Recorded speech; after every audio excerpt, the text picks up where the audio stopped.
Hola, buenos días. ¿Cómo están?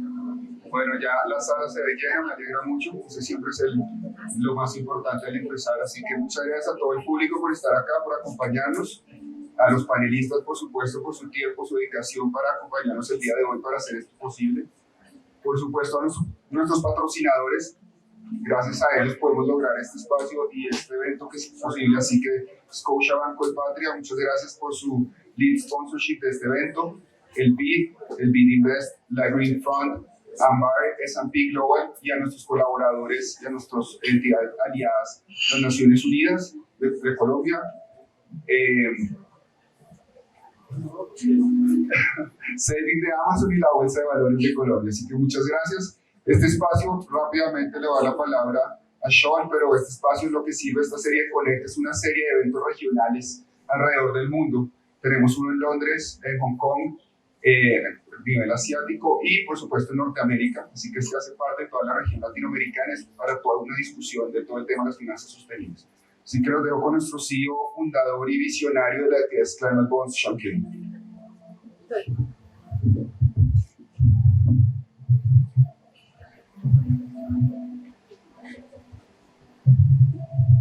Thank you, Andreas. First, my apologies for speaking English. You know the problem. Thank you for your forbearance. I've got a few opening remarks, then I'd like to invite our first panel onto the stage. All right. We're here today because we're concerned about the future, because we see an opportunity with the future, an opportunity to create a future that is different to the path we're on. You know, we have an extraordinary facility in the human species now to understand what is going to happen in the future in a way that we've never had before. We have predictive power. Abraham Lincoln once said that the best way to predict your future is to create it. Well, now we can see what's going to happen on the path we're on, and we have the opportunity to create a different future. To understand that, we have to understand the challenge that we face. You know about climate change. You know that the Intergovernmental Panel on Climate Change has said we have to reduce emissions by 55% by 2030. This is a cliff by 2030, not as a target, but as a minimum requirement to have a chance to have a future for our children. This is a minimum requirement. This is a very, very tough challenge for us. We need to do this to avoid catastrophe, to avoid the very worst of climate change that we are still on track to get. Heat, drastic changes to water availability, floods and droughts, pandemics will be a feature going forward. But famine and war. You know, we've had 3 huge catastrophes in the last 1,000 years that saw us lose a large part of the world's population. The first one in the 1300s, in medieval times, which is because of climate change. In that case, volcanic eruptions and so on. With pandemics and war, we lost 1/3 of the world's population in the 1300 to 1450 period. Of course, the next big catastrophe was human-created, but not because of climate change. This was the arrival of Europeans in Europe. In the 1500s, we lost 95% of Americans, American Indians, who died of disease, sure, war, but mainly smallpox, measles, and other diseases. And that catastrophe that the Americas, in some ways, never really recovered from, we still bear the scars in our societies, led to the next catastrophe. The collapse of civilizations in Central America and in South America saw incredible forest growth. We now find parts of the Amazon where there were cities that are now forest that we've only just realised. From tree ring research at Stanford University, we now know that the carbon drawdown as a result of that forest growth was so massive that we cooled the world in the 1600s. We had a mini ice age. And if you read The Global Climate Crisis by Geoffrey Parker from Cambridge University, you'll know that what happened in the 1600s as a result of this human-induced climate change was we lost a third of the world's population to war, to famine, to pandemics. In Germany, we lost half the population to war, to famine. That is how we experience climate change.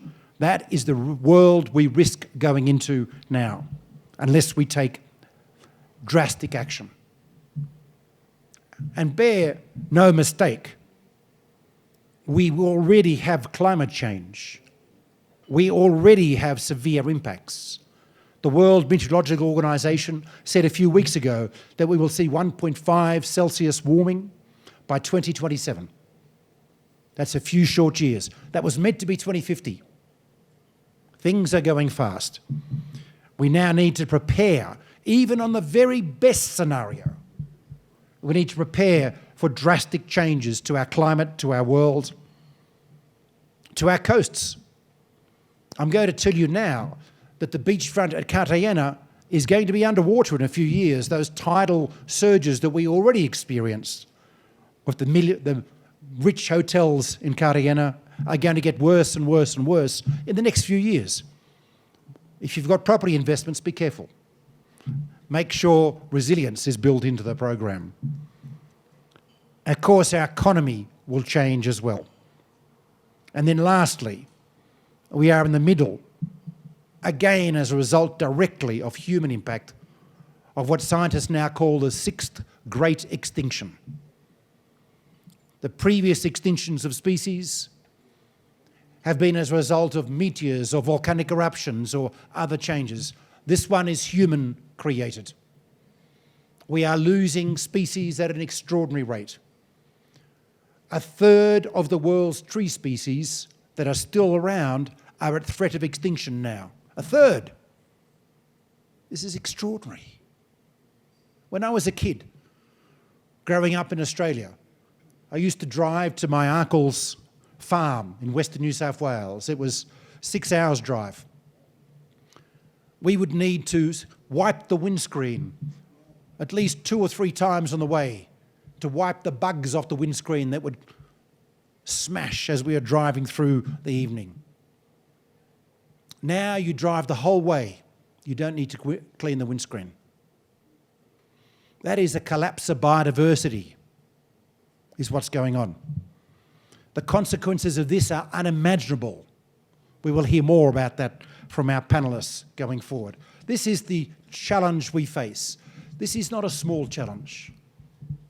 This is a challenge that potentially affects our ability to survive as a species. On the current trajectory of change, we don't know whether humans can exist on this planet. This is a future for our children that we are playing with, that we are failing to fix. And this worries me. I have daughters. I have a grandson born in January. I am incredibly thrilled and pleased and happy around that grandson, as you can imagine. But part of me, a small corner of my heart, is terrified. 2 weeks ago, my daughter texted me at midnight and said, "What's this wet bulb temperature happening in Texas and Louisiana and northern Mexico?" We've had a heat dome over that part of the world. Wet bulb temperature is when the relationship between heat and humidity means we can no longer transpire. We as humans then have a few hours to live. We are seeing deaths already around the world, small numbers but notable numbers from this. We can expect, according to our scientists, the wet bulb incidences to increase dramatically in the next few years. This year is already, according to the United Nations, the hottest year on record. It will be most likely next year the hottest year on record as well. I'm terrified for my grandson, who lives in Washington, DC, which in summer is very, very hot and very, very humid. The air conditioning failed, because that's what happens when everyone turns on the aircon at the same time. Refuge may not be there. Hold these thoughts to your heart, because we need to understand what it is we're doing and why we're doing it. We're doing it to ensure a future for our children and our grandchildren, to ensure a future.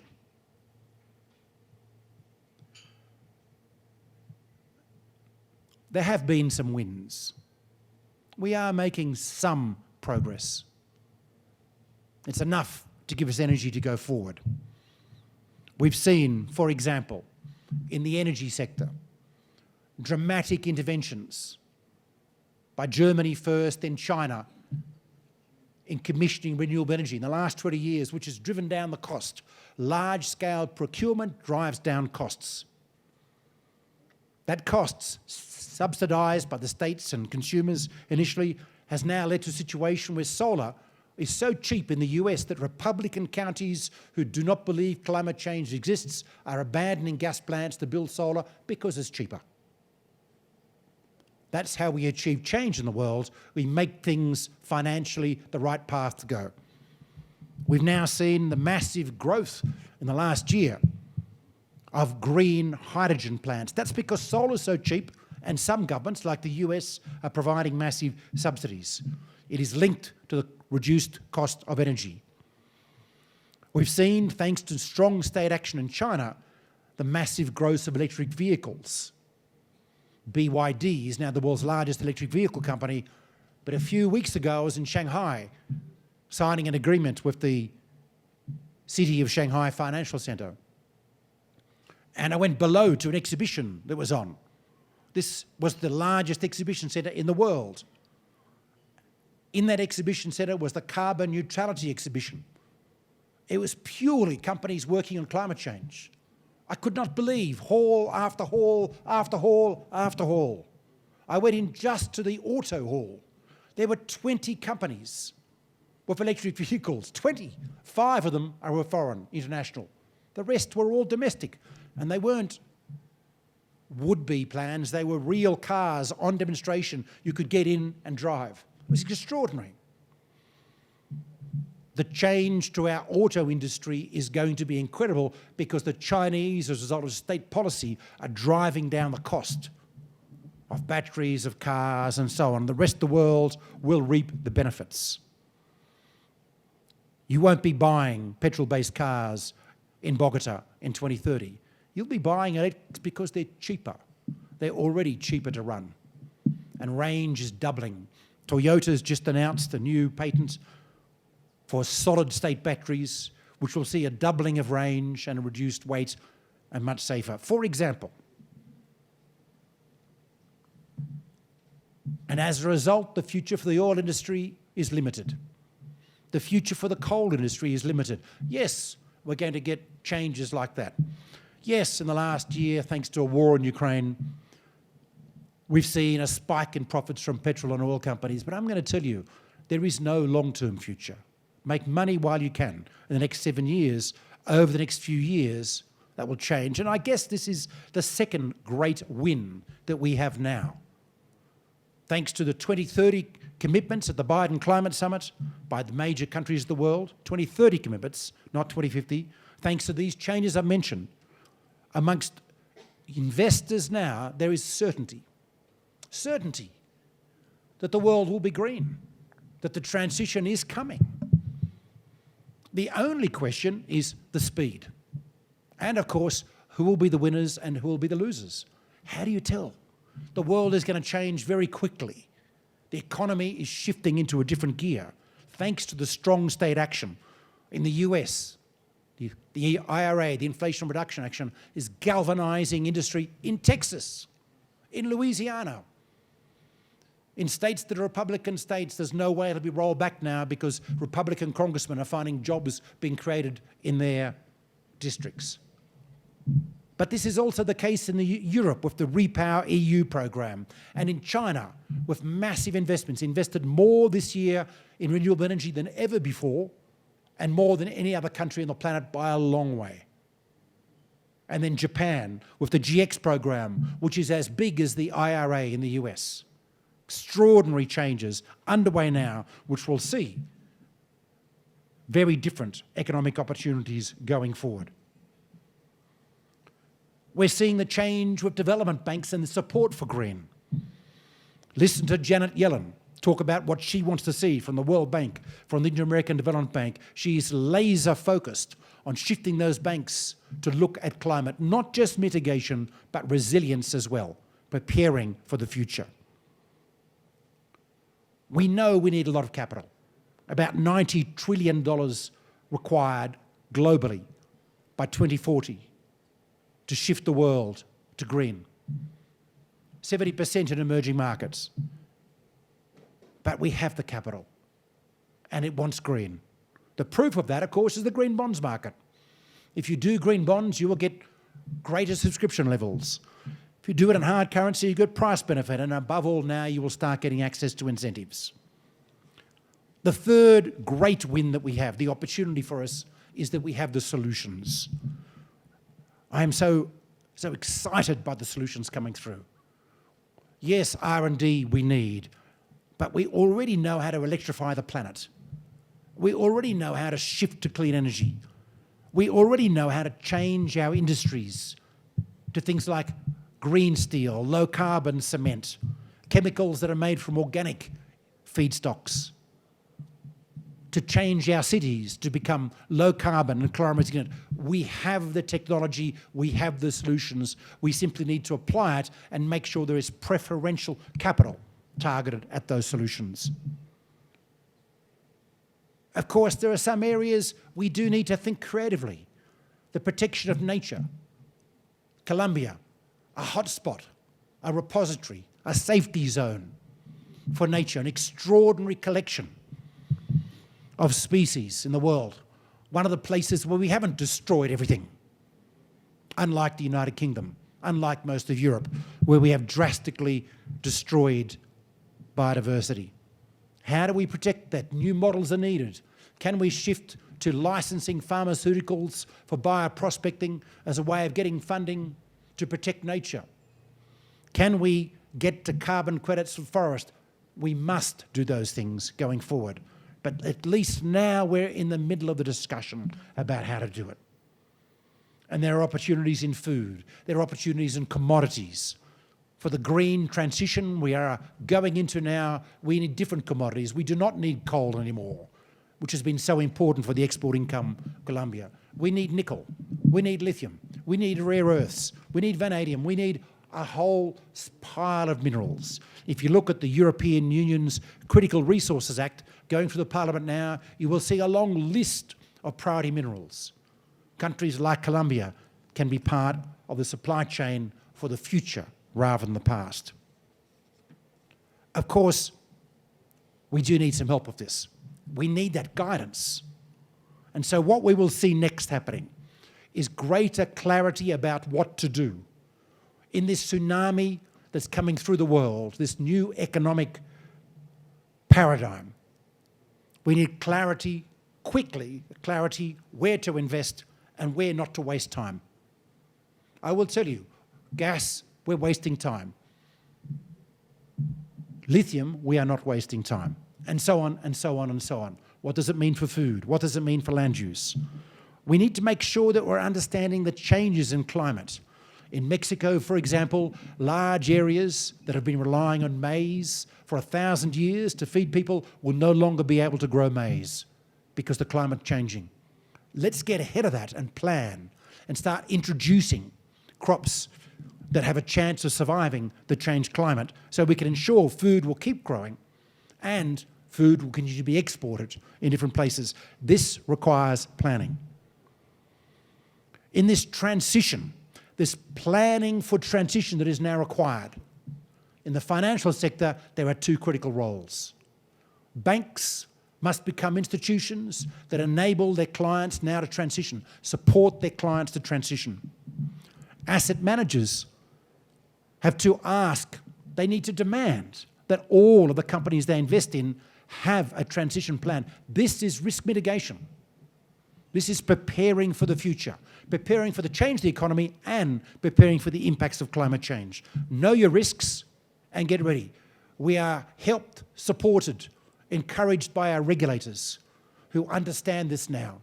The central banks across Latin America have been working with the Network for the Greening the Financial System to understand the future that is coming towards us and how we start taking steps to mitigate that risk. That's part of the change that we're having. Taxonomies, of course, are guidance for what the transition looks like. The Colombian taxonomy, the Latin American taxonomy, taxonomy appearing around the region, are critically important risk mitigation universes for investors, for banks. Of course, there's more work to be done. We now need to flesh out that taxonomy on resilience.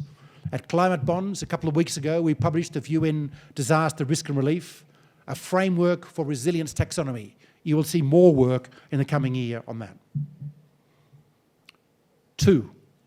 Step two, governments must act on implementing policy, fiscally efficient policy.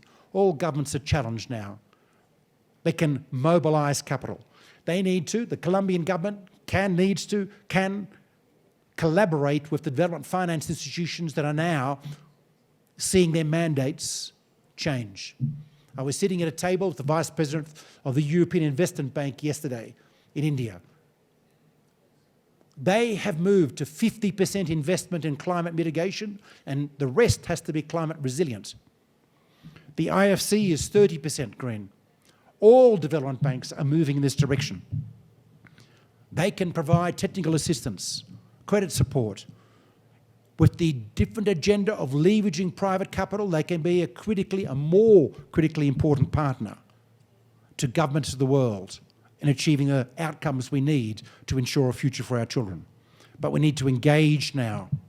We need to look for solutions, in the word of Ajay Banga, the new CEO of the World Bank, that are replicable and scalable. Financial markets thrive on standards, thrive on replicability. In our designing solutions, we need to bear this in mind. But above all, for the change we have, we need to be thinking about deals. Because right now, to signal to the world, to our investors, to our banks, to our governments, what we can do, we need demonstrations. We need examples. We need the finance sector to start doing more green deals. We need a tidal wave of green bonds across Latin America that match the green tsunami of economic change that's coming through. We don't need them because the deal will change the world. We need them to show the world what to do. We need them to encourage hope. Our commitment to the future will be challenged by what we're going to experience in the next few years. Throughout the crises that are going to come our way, it's so vital, so important that we have beacons of light, that we have hope for people about what needs to be done, about what can be done, and about how to do it. The finance community has an extraordinary privilege. We have an extraordinary privilege. We can do something. Most of the people don't have that opportunity. They have to take what's going to come. We can act. For that, we are extraordinarily lucky. I am lucky to be with you in this room, contemplating what we're going to do in the next few years to create a future fit for our children. Thank you.